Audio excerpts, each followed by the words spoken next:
Hello and good day. Thank you for joining me in this video. I am going to go over an example here from my best-selling book, Sight Reading and Harmony.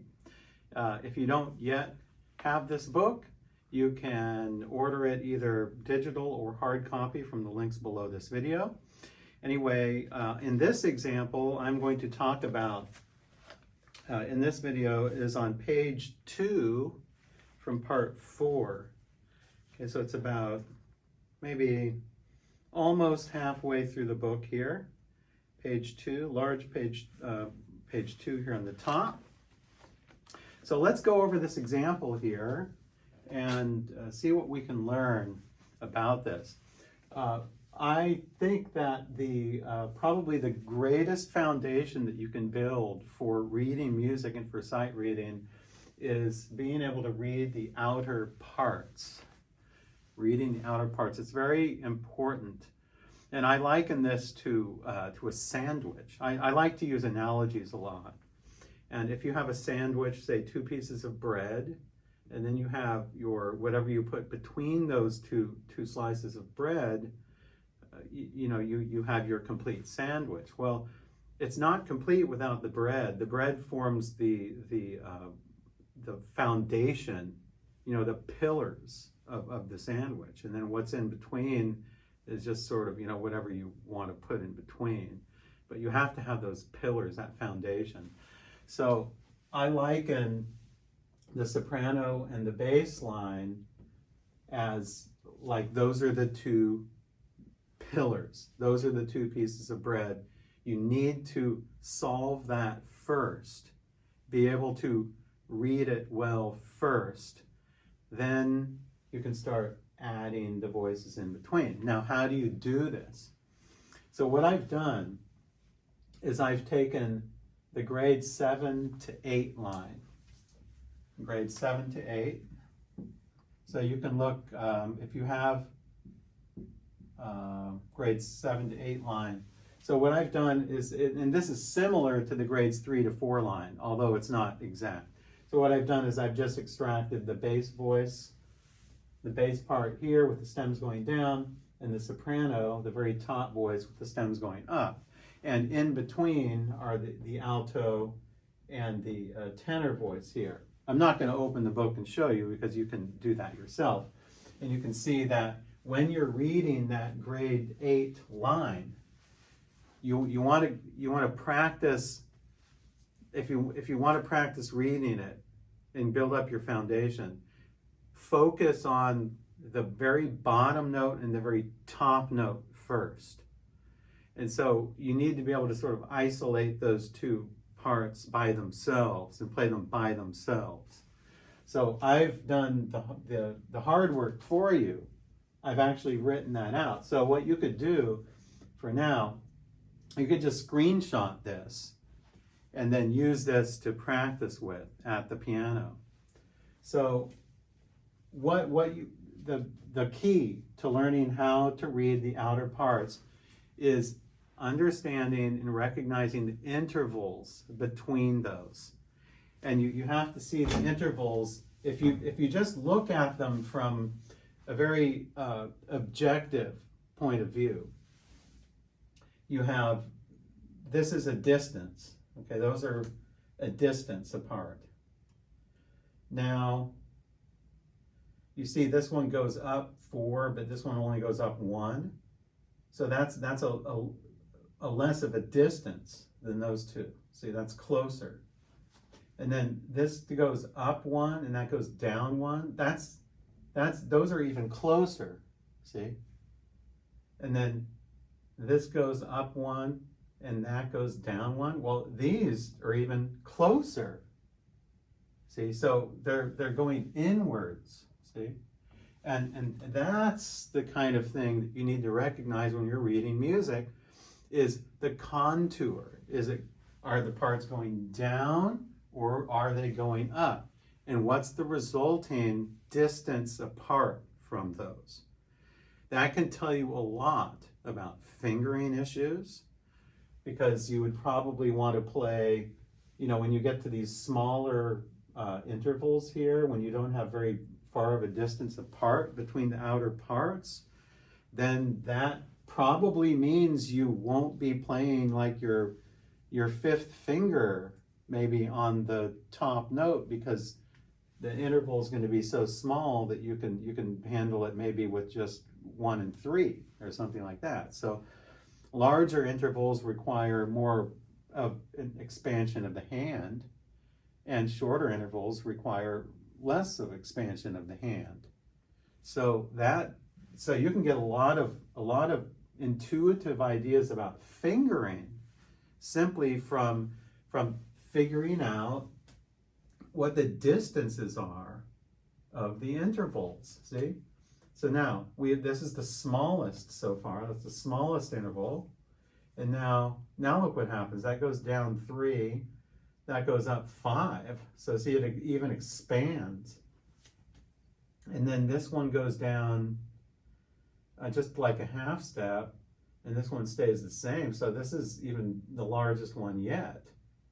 So it looks like this is the largest it'll get, the largest apart that the two parts will get. Now that you go to N3, it gets smaller. Goes down 4, down 1, sort of almost the same, but a little bit smaller here. Then this goes down 1, this goes up 3, and so forth and so on. See, this goes inwards now, see? See how those go down and those go up? So just like here, those go inward here. These do the same sort of thing here. Now, I was just looking at the intervals from just an objective point of view, how far apart relatively they are from each other. But you really need to also be able to do this. And if you're able to do this, what I'm going to show you next, this will really improve your music theory skills and your listening skills and your reading skills. And that is simply to know the distance apart. So if you go from D to A, bum, bum, bum, bum, bum, like in a minor key, if you're on D, and you go up to A. I don't have perfect pitch, so I don't know if that's the right pitch. But if you go from D to A, you have a fifth. You have 5. So I just put a 5 there. This is a good exercise. So what I would do is, maybe you might even want to write some of these out. Write them out like I do, and then see if you can test yourself and see if you can put in all the intervals. So D to A, I know that if you go from this D to this A, it's actually an octave and a fifth. But we're just gonna disregard the octave and just think of the fifth. So we're gonna reduce these to the smallest intervals. So we have a fifth.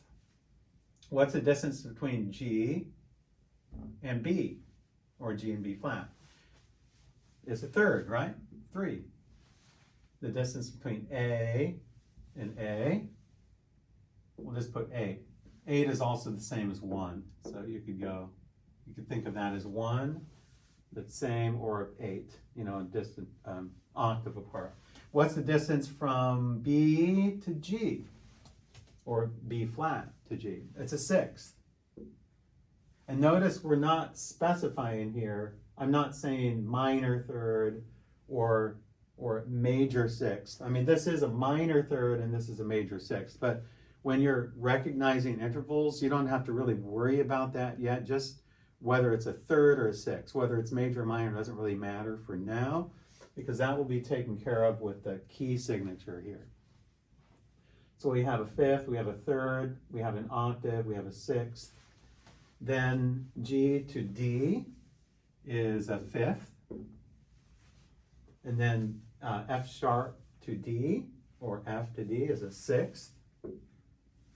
And you need to be able to do these very, very quickly. So the faster, the better. If you can train yourself to recognize these intervals like in a split second, then that will be more in your arsenal for sight reading and for reading music in general. G to B, well, that's a third, or G to B flat. D to A, well, it's a fifth. C to C, well, we'll just put an 8 here.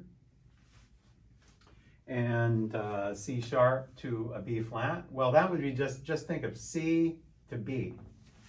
Just take, or disregard the sharp, disregard the flat. If you go from C to B, you're going, okay, let's count up. We're going to count C. So C, D, E, F, G, A, B.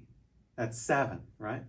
So you go C, D, E, F, G, A, B. 7. That's a 7. That might be a little tricky. That's why I showed you that counting exercise.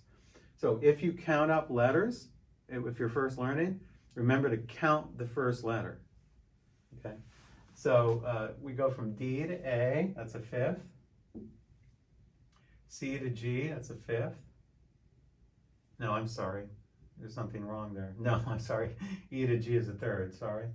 I looked at that wrong. F to A is 3rd, again. Wait. No, that's a C. I'm sorry, I said A. F to C. It's actually early in the morning, so you have to forgive me.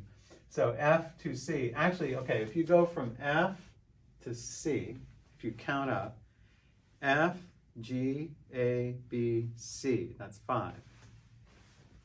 So this is a 5th, but just to specify that, or just to qualify it, if you put a sharp there, it makes it actually, it turns it into what's known as a diminished 5th. If you don't have the sharp, if it's just a plain F and C, it's a perfect 5th. But if you modify this, take that up a half step, it's still a 5th, but it's a diminished 5th because it's diminished by a half step, or it's shrunk by a half step. So G to B, that's a 3rd. D to A, that's a 5th. And I'm sorry that I have a wrong, I put a wrong note here at the end. This should be a G right here. And G to G is an octave, of course, an 8. So there you have your intervals between the outer parts. It's important that eventually you're able to do this. So there are a couple ways. Just to summarize what I've gone over so far. You need to first be able to recognize intervals just from an objective point of view, not necessarily putting numbers on them, but just knowing the contour, whether they're going down or up, or whether they're staying the same. Then the second thing you need to do is you do need to eventually recognize the distances apart, that those are not only the distance apart, but the number that's associated with it. And that will really help your reading skills in the long term. So my recommendation is this: if you want to practice this technique, what I would do is get the Sight Reading and Harmony. And this could also be fun for you learning how to write out music. So what I would do is take one of the grade 8 lines. This works best for the grade 8 line because you're just dealing with quarter notes here. So take the grade 8 line and then write out the top and the bottom parts for that. Do a bunch of them and see if you can do what we did here with recognizing the intervals, the distances apart. And you'll notice through time, your reading will really start improving. So the reason why I chose this one, remember this is a grade 8 line from Sight Reading and Harmony, page 2. The reason why I chose this particular example is because I am going to erase the numbers here and I'm going to fill in the inner parts. And then in the next video in this series, I'm going to go over how to read or interpret those chord charts that you have like in the middle, that are given in the middle of the pages in Sight Reading and Harmony. So I'm going to just sort of redo this and make it into a new video. So I hope you stay around and learn about the chord charts in my next video in this series. Thank you for joining me in this video, and I hope you learned something from it. Until we meet again.